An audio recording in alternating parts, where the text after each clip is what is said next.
বোতলজাত সয়াবিন তেলের সংকট দেখা দিয়েছে বাজারে। কয়েক দোকান ঘুরে ঘুরে বেশি দামে কিনতে হচ্ছে ক্রেতাদের। রাজধানীর মতিঝিল এজিবি কলোনি বাজার থেকে সার্বিক পরিস্থিতি জানাচ্ছেন সহকর্মী ইকবাল অনিক। অনেক বোতলজাত সয়াবিন তেলের সরবরাহ কম কেন কি বলছেন বিক্রেতারা, জানাবেন। আপনি যেমনটি বলছিলেন যে গেল ২-৩ সপ্তাহ থেকে কিন্তু বোতলজাত যে সয়াবিন তেল রয়েছে সেটির কিন্তু দাম বাজারে কিন্তু সংকট দেখা দিয়েছে। আমরা কিন্তু সকাল থেকে রাজধানীর বেশ কয়েকটি বাজারে ঘুরেছি, সেখানে আমরা দেখতে পেরেছি এবং বিক্রেতাদের সঙ্গে কথা বলেছি। তারা বলেছেন যে কোম্পানিগুলো থেকে বোতলজাত যে সয়াবিন তেল রয়েছে সেটি কিন্তু তাদেরকে সাপ্লাই দিচ্ছেন না। আর আমরা এই মুহূর্তে আছি কিন্তু মতিঝিলের এজিবি কলোনি কাঁচা বাজারে। সেখানেও কিন্তু আমরা যে দোকানগুলো রয়েছে সেখানে আমরা দেখতে পেরেছি যে দুই একটি কোম্পানির তেল বাজারজাত করলেও কিন্তু সব যে কোম্পানিগুলো রয়েছে সেগুলো কিন্তু বাজারজাত করছে না।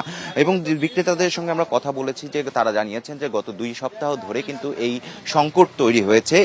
এই সংকটে কিন্তু এই সংকটের কারণে কিন্তু সরকার থেকে শুল্ক কমানো হয়েছে। প্রতি কেজিতে 10 থেকে 11 টাকার মতো শুল্ক কমানো হয়েছে আমদানিতে, কিন্তু তারপরেও কিন্তু এটি কমেনি, বরং এই সংকট কিন্তু তৈরি হয়েছে। আমরা দোকানদাররা আমাদেরকে যতটুকু যেটি জানিয়েছেন যে খোলা বাজারে যে তেল বিক্রি হয় সেই তেলটির দাম বেশি হয়, কিন্তু এই বোতলজাত তেলের কিন্তু এক ধরনের কৃত্রিম সংকট তৈরি করেছেন যে কোম্পানিগুলো রয়েছে সেগুলো। যদি আমরা একটু যে এখানে যে বিক্রেতারা রয়েছেন, খুচরা বিক্রেতা, তাদের সঙ্গে একটু কথা বলে জানবো কি কারণে তাদের এই সংকটটা তৈরি হচ্ছে, তারা কি বলছেন। কি বাজারে তো এখন সয়াবিন তেলের যে বোতলজাত সয়াবিন তেল ছিল সেটি কিন্তু সংকট দেখা দিয়েছে, কি কারণে এই সংকটটি দেখা দিয়েছে?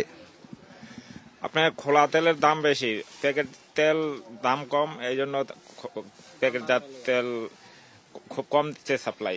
আমাদের এই চাহিদা তার সে 10 কার্টন চাহিদা হলে 2 কার্টন বা 1 কার্টন দেয়। আপনারা এই কোম্পানিগুলোর যে প্রতিনিধি রয়েছে তাদের সঙ্গে কি কথা বলেছেন যে তারা কি বলছে, কেন এই সংকটটা সমাধান কবে হবে?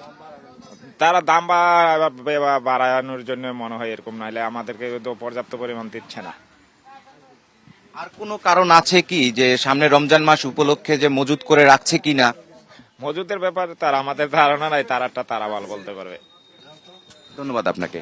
তো সামিয়া, শুনছিলেন যে এখানে যে খুচরা বিক্রেতারা রয়েছেন তারা বলছেন যে যে খোলা বাজারে যে সয়াবিন তেল বিক্রি হয় এবং যে বোতলজাত সয়াবিন তেল, এই দুটোর কিন্তু দামের এক ধরনের পার্থক্য রয়েছে। এই পার্থক্যের কারণে কিন্তু এই তেলের দামটা কিন্তু এই কৃত্রিম সংকটটা তৈরি হয়েছে। আর এদিকে কিন্তু যে কাঁচা বাজার সবজি, নিত্য নতুন যে তরিতরকারির যে সবজিগুলো রয়েছে সেগুলোর দাম কিন্তু কিছুটা কমেছে, যেহেতু শীতকালীন যে ফসলগুলো নামা শুরু হয়েছে এর কারণে কিন্তু সবকিছুর দাম কিছুটা কমতে শুরু করেছে। অনেক ধন্যবাদ আমাদের সাথে যুক্ত হওয়ার জন্য।